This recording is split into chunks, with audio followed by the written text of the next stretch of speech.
दोस्तों, जब आप रात में आसमान की ओर देखते हैं, आपको लगता है कि आप ब्रह्मांड को देख रहे हैं। टिमटिमाते तारे, दूर की आकाशगंगाएं, चमकते ग्रह। लेकिन सच ये है, आप जो देख रहे हैं वो सब कुछ नहीं है। असल में पूरे ब्रह्मांड का केवल 5% हिस्सा ही दिखाई देता है। यानी आप 93 अरब प्रकाश वर्ष तक फैले ब्रह्मांड को ही देख पा रहे हैं। बाकी का 95% आज भी अदृश्य है। और इस अदृश्य ब्रह्मांड का एक बड़ा हिस्सा है डार्क मैटर। हमारे ब्रह्मांड में एक ऐसी रहस्यमय चीज है जिसे हम देख नहीं सकते, छू नहीं सकते और महसूस भी नहीं कर सकते। फिर भी ये हर जगह मौजूद है और पूरे यूनिवर्स के स्ट्रक्चर को शेप देती है। आज इस वीडियो में हम डार्क मैटर को समझने की कोशिश करेंगे। दोस्तों, आज वैज्ञानिकों के अकॉर्डिंग हमारे यूनिवर्स का 5% हिस्सा नॉर्मल मैटर से बना है, 27% हिस्सा डार्क मैटर से और 68% डार्क एनर्जी से। दोस्तों, जिस मैटर से हमारा यूनिवर्स बना है उस मैटर के दो हिस्से हैं। पहला नॉर्मल मैटर जो 5% है और दूसरा डार्क मैटर जो 27% है। यानी ब्रह्मांड का कुल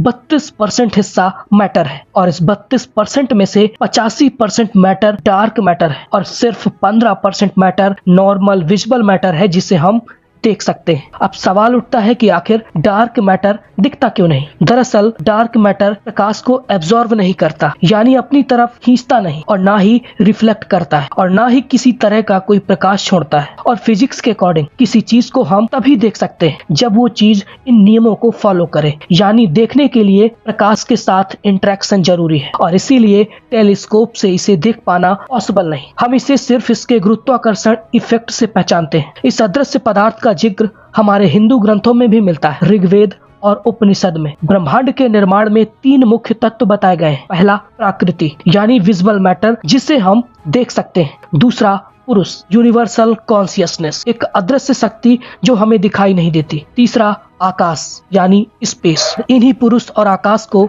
मॉडर्न साइंस में डार्क मैटर और डार्क एनर्जी कहा गया है। दोस्तों, डार्क मैटर के अस्तित्व का पहला प्रमाण मिला 1933 में, जब स्विस एस्ट्रोनॉमर फ्रिज ज्विकी ने एक विशाल आकाशगंगा समूह कोमा क्लस्टर का अध्ययन किया। उन्होंने देखा कि उस क्लस्टर की गैलेक्सीज इतनी तेजी से घूम रही थी कि अगर केवल दिखाई देने वाला पदार्थ जैसे तारे और गैस ही मौजूद होते तो ये गैलेक्सीज अपने समूह से बाहर निकल जाती। आसान शब्दों में कहूँ तो उनकी गति के हिसाब से उन्हें बिखर जाना चाहिए था, लेकिन वो बिखरी नहीं।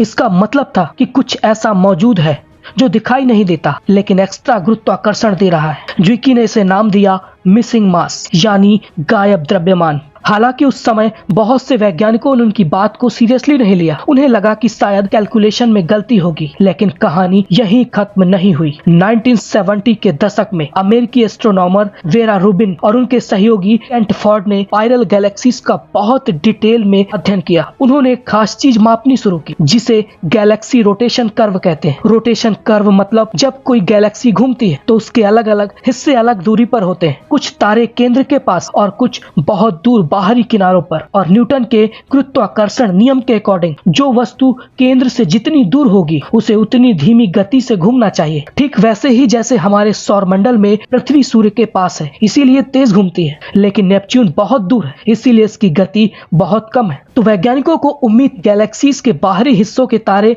धीमे घूम रहे होंगे, लेकिन जब वेरा रूबिन ने वास्तविक मेजरमेंट किए तो परिणाम चौंकाने वाले थे। उन्होंने पाया कि गैलेक्सी के बाहरी किनारों पर मौजूद तारे भी लगभग उतनी ही तेजी से घूम रहे थे जितने अंदर के तारे। ये बिल्कुल वैसा था जैसे सौरमंडल में प्लूटो पृथ्वी जितनी तेज घूमने लगे, जो कि संभव नहीं था। इसका मतलब क्या था कि अगर विजिबल मैटर यानी तारे और गैस ही सारा मास होते तो बाहरी तारे इतनी तेजी से नहीं घूम सकते थे। उन्हें गैलेक्सी से बाहर निकल जाना चाहिए था, लेकिन वो बाहर नहीं निकले। इसका केवल एक ही मतलब था, गैलेक्सी में कोई अतिरिक्त अदृश्य मास मौजूद है जो अतिरिक्त गुरुत्वाकर्षण दे रहा है। और यही अदृश्य मास आज हम डार्क मैटर के नाम से जानते हैं। और वैज्ञानिकों ने निष्कर्ष निकाल लिया कि हर गैलेक्सी के चारों ओर एक बहुत बड़ा गोलाकार अदृश्य पदार्थ का घेरा मौजूद है जिसे डार्क मैटर हैलो कहा गया। दोस्तों, विजिबल गैलेक्सी जहां तारे दिखते हैं ये सीमित होता है, लेकिन डार्क मैटर हैलो उस विजिबल हिस्से से कई गुना बड़ा होता है। मिल्की वे की विजिबल डिस्क लगभग 1 लाख प्रकाश वर्ष, लेकिन उसका डार्क मैटर हैलो लगभग 10 से 15 लाख प्रकाश वर्ष तक फैला हो सकता है। यानी जो हम देखते हैं वो गैलेक्सी का सिर्फ अंदरूनी हिस्सा है।